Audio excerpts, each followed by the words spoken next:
Most people think anxiety is all about the nerves in the moment. So the racing thoughts, the racing heart, all the stuff that's happening while you're being anxious. But the truth is, that's only a tiny part of what's going on. And the main struggle, in my opinion, is what happens after that moment. How our minds talk to us after we experience anxiety. You could say that 95% of our behaviours are controlled by our mind. It's not really the events or the feelings themselves that are the main problem, it's how we respond to them. And that's the part that keeps most people stuck or feeling stuck. I've used this example before, but think of someone with low mood who starts to go to a gym. It's not really the gym itself that defeats them, it's their self talk afterwards, which might say, "What's the point? I'll never get fit.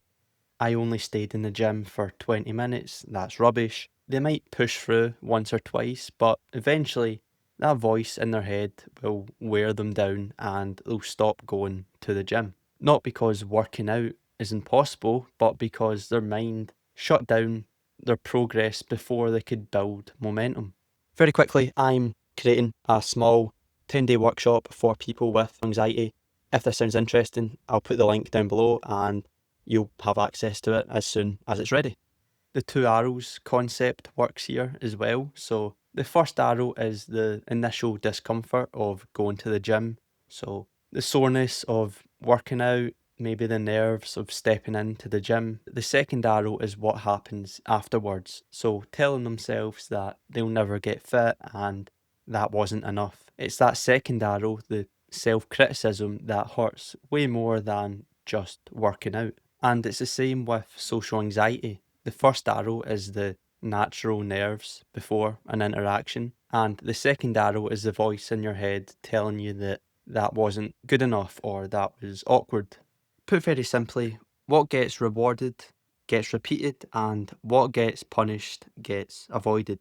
And I feel like a lot of people, even though it's unconscious, approach change and growth in the opposite way, focusing more on the punishment than the reward, which obviously doesn't work. It's like trying to train a dog by only yelling at it when it gets something wrong and never giving it a treat when it gets something right. No wonder it doesn't want to keep trying. Let's think of someone with social anxiety again. Maybe they decide to start going to a local community. Straight away, their mind's thinking, "What's the point? I'll just be the awkward one again." And if they push themselves to go once or twice, the thoughts of, "I barely spoke, they probably didn't even want me there," those thoughts might creep in, and before they know it, they've stopped going to this new community club thing. Again, notice here, it's not the initial effort that's the problem.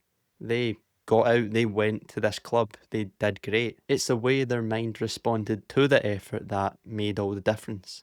A lot of people with social anxiety already know what they need to do.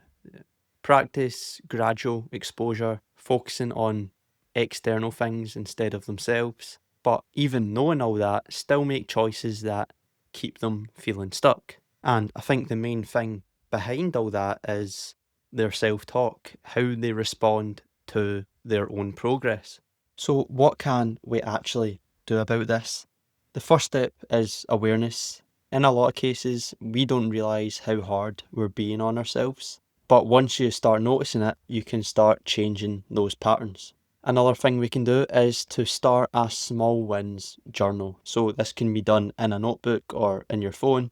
Basically, just start writing down one or two good things you did after facing something that was difficult. So joining a club or going to the gym, write down one thing you did well. So maybe you made good eye contact or you just showed up. And here's the key, make sure you don't follow it up with "but."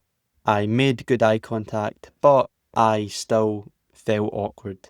Right, that's defeating the purpose. Your only job is to notice the win and give yourself credit. And as long as you choose to keep taking action and you notice when you're hard on yourself and you celebrate your small wins, you'll gradually feel more confident.